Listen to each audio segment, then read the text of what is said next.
Hello दोस्तों, फिर हम आज डेली की तरह एक नई वीडियो लेकर के हाजिर हैं। इससे पहले दोस्तों, अगर हमारे चैनल पर नए हैं तो चैनल को सब्सक्राइब और वीडियो को लाइक ज़रूर करें। आज हम आपको एक ऐसी कहानी से रूबरू कराऊंगा जिसके बारे में आप लोग जान करके कुछ नया सीखेंगे।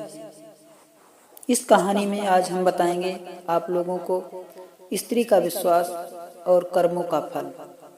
अगर हमारी वीडियो अच्छी लगे तो वीडियो को लाइक और चैनल को सब्सक्राइब जरूर करें। तो ठीक है दोस्तों, अब हम कहानी शुरू करते हैं।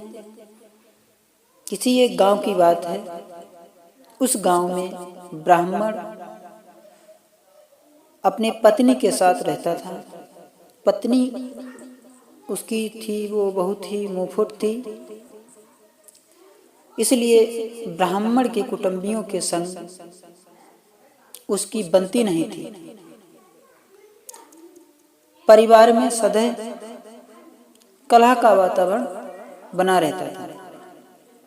ब्राह्मण प्रतिदिन इस कलह से तंग आकर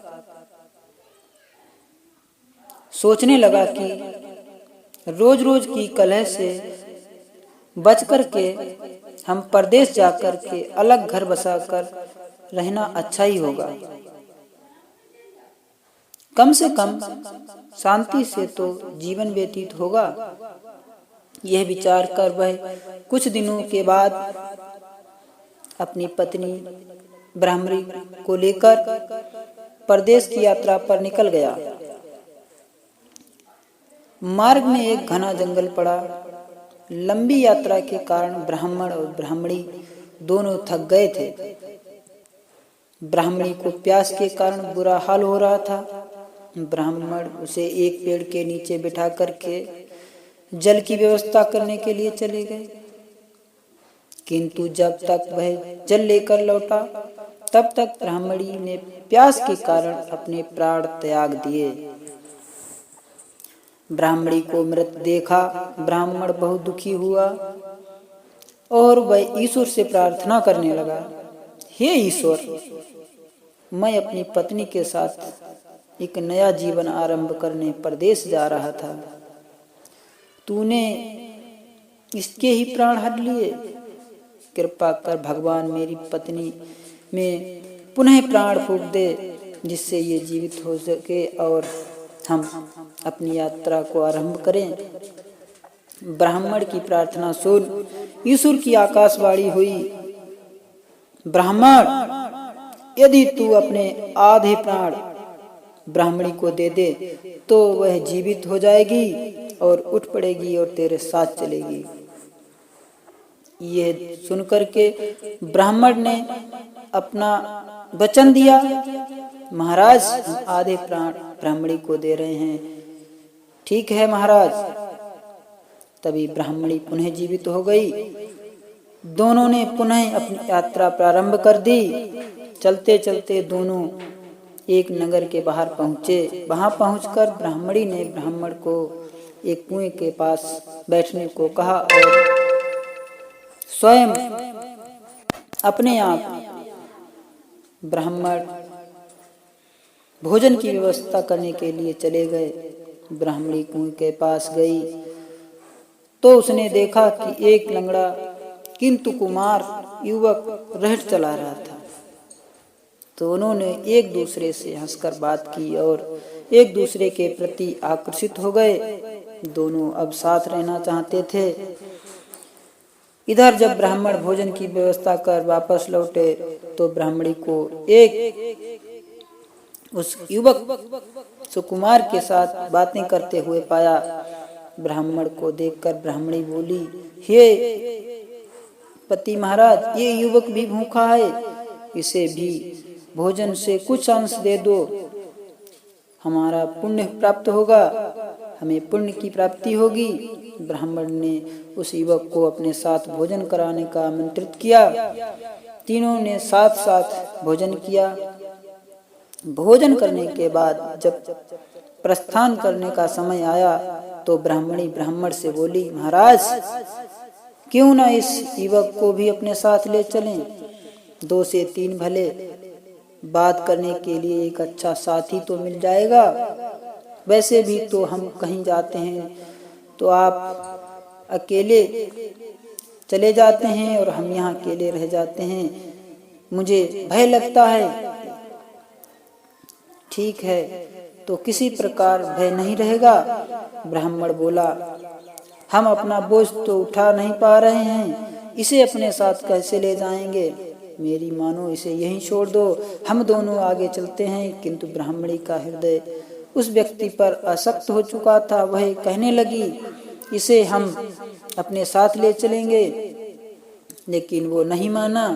तभी किसी तरह से छुपा करके ब्राह्मणी ने उसे अपने पिटारे में रख लिया और अपने सर पर उठा के रख लिया। अंततः ब्राह्मण ने ब्राह्मणी की बात का विचार नहीं लगाया और वह उससे व्यक्ति को पिटारे में लेकर के अपने पति ब्राह्मण के साथ में ब्राह्मणी चल दी। कुछ दूर जाने के बाद वे पानी पीने के लिए एक कुएं के पास रुके।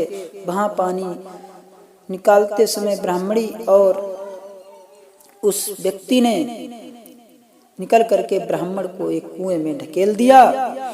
उसे लगा कि ब्राह्मण मर गया है और वे आगे बढ़ गए। वह व्यक्ति को उसने पिटारे में फिर बंद किया और वहां से चल दी।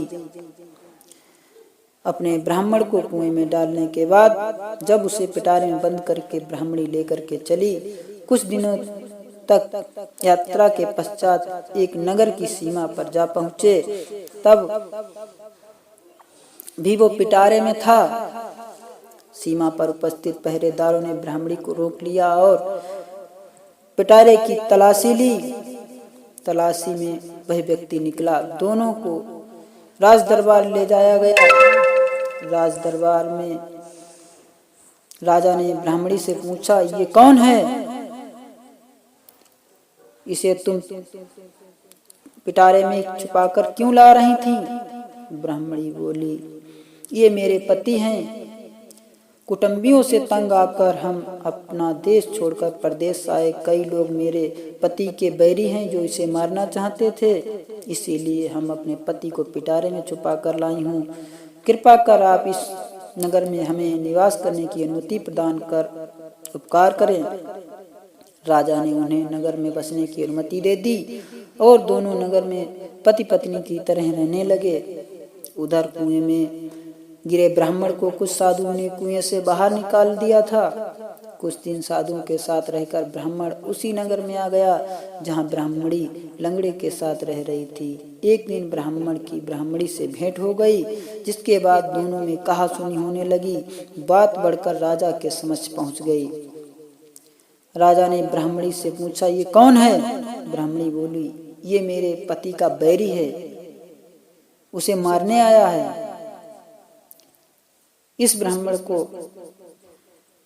मृत्यु दंड दीजिए। राजा ने ब्राह्मण को मृत्यु दंड की आज्ञा सुना दी, जिसे सुनकर ब्राह्मण बोला, महाराज, आपका दिया हर दंड मुझे स्वीकार है, किंतु मेरी एक विनती सुन लीजिए।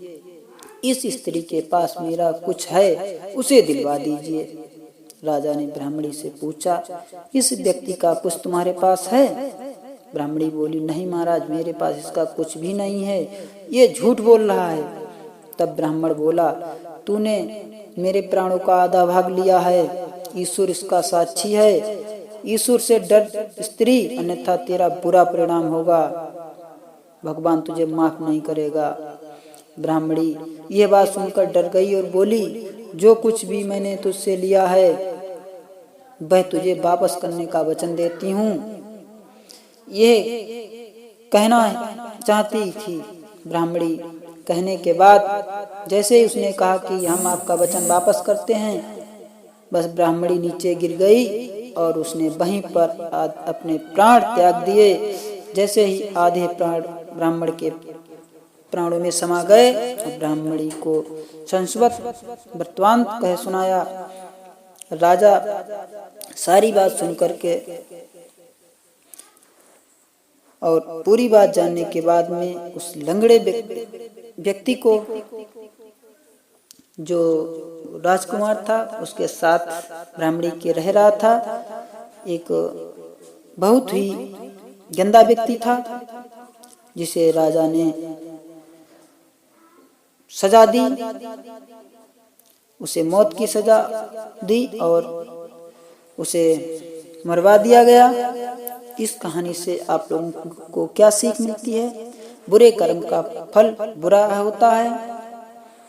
जिसने आप पर उपकार किया उसके प्रति कृतज्ञ रहो। संबंधों में प्रेम और विश्वास का महत्व दो। किसी से धोखा मत करो। अपनों के साथ धोखा करना अच्छी बात नहीं, अन्यथा बहुत बुरा परिणाम मिलता है। ये बात ध्यान में रखिए। दोस्तों, वीडियो कैसी लगी? अगर वीडियो अच्छी लगी हो तो वीडियो को लाइक और चैनल को सब्सक्राइब जरूर करिए।